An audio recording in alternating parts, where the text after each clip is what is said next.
तुसां मेरे ते YouTube channel TikTok ते फेसबुक आज मैं तुहाकू तरीका दसण वाला छोले दा छोले किए बणींदे तुसां गौर नाल सुनसो। अच्छी शय पाउणी हो ते अच्छी क्वालिटी थी से ठीक है। ते अज तुहाकू माहौल ही खसा इंशाल्लाह ते कमेंट ते तुसां जरूर ॾिसो। अगर कुछ कोई भूल गए तुहाकू तो मैं पुछ सकदो।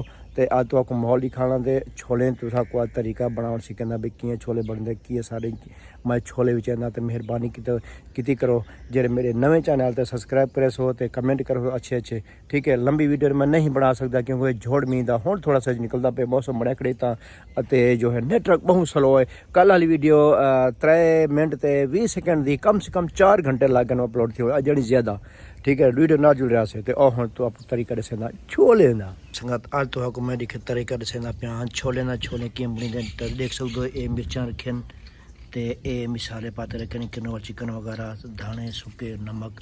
अच्छा ये सब तो अच्छी गाल है जो अच्छी शय पाती करो तो जायका आंदा ठीक है। ते हुण थीने पिन छोले तैयार ए बसल ब्राउन तीसन बसल ब्राउन थीने के बाद मिर्चां मिसाले बोला कि तो वीडियो ना जुड़े रहो। तो जो मिर्चां भुनी गए हुण छोटे पे मिसाले ये हुण वारी है मिसाले दी ये मिसाले भी पा गए हम। अच्छा हुण इनकी चाशनी बड़े सा 5 मिनट को जो है बुनदा रहा उनके बाद छोले टेसूं स्कूल का टाइम ते हाँ जुलदा भी पहले स्कूल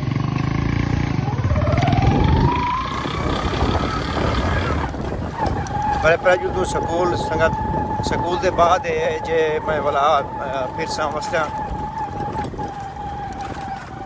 ठीक है। देख दो VIP माहौल सवेर सवेर टाइम है जुलदा पिया पहले स्कूल क्योंकि 7:30 स्कूल मैं पहले लग गया था मेरी विक्री रहे से मैं गरीब बंदा वाला सारा डी टिप्पणीदा रहे वैसा ठीक है। दुआ करे सो कि मेरे छोले अल्लाह के हुक्म नाल अल्लाह की बरकत नाल जो विक वजन लाइक कमेंट जरूर करे सो। आ गया स्कूल और विक्री शुरू थी गई है थोड़ी थोड़ी देख सकते हो। अल्लाह पाक दुआ करा मैं दुआ करे सो मेरे लिए स्कूल और देहात वगैरह असा घूम गए से क्योंकि हुण थोड़ा माल बचा होते हुण तुझे कमान दिले बढ़ते ठीक है। वीडियो नाल जुड़े रहे सो तो हुण तो आपको माहौल थोड़ा कमान दिखाना चोखे कमान बचे होते तुझे पिले बढ़ते हुण बाकी जरा माल बचा होते उड़े जुदू के विच दो ठीक है। थोड़ा तो आपको माहौल ही दिखेना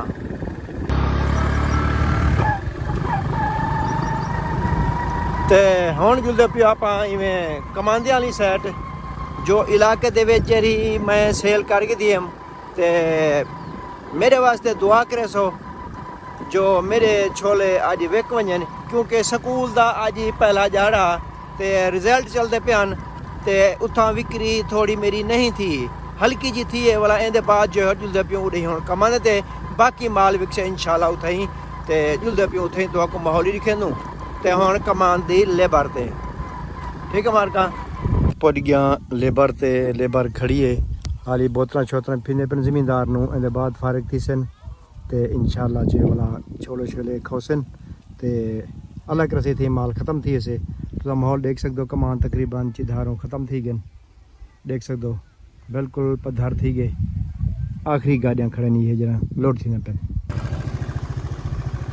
हाँ तो गाइस पुज गया घर छोले बेच वटा करी ते आ गयूं घर अपने थोड़ी दुआएं नाल अल्लाह पाक दा शुक्र है छोले विक गए ते ए हुण आपां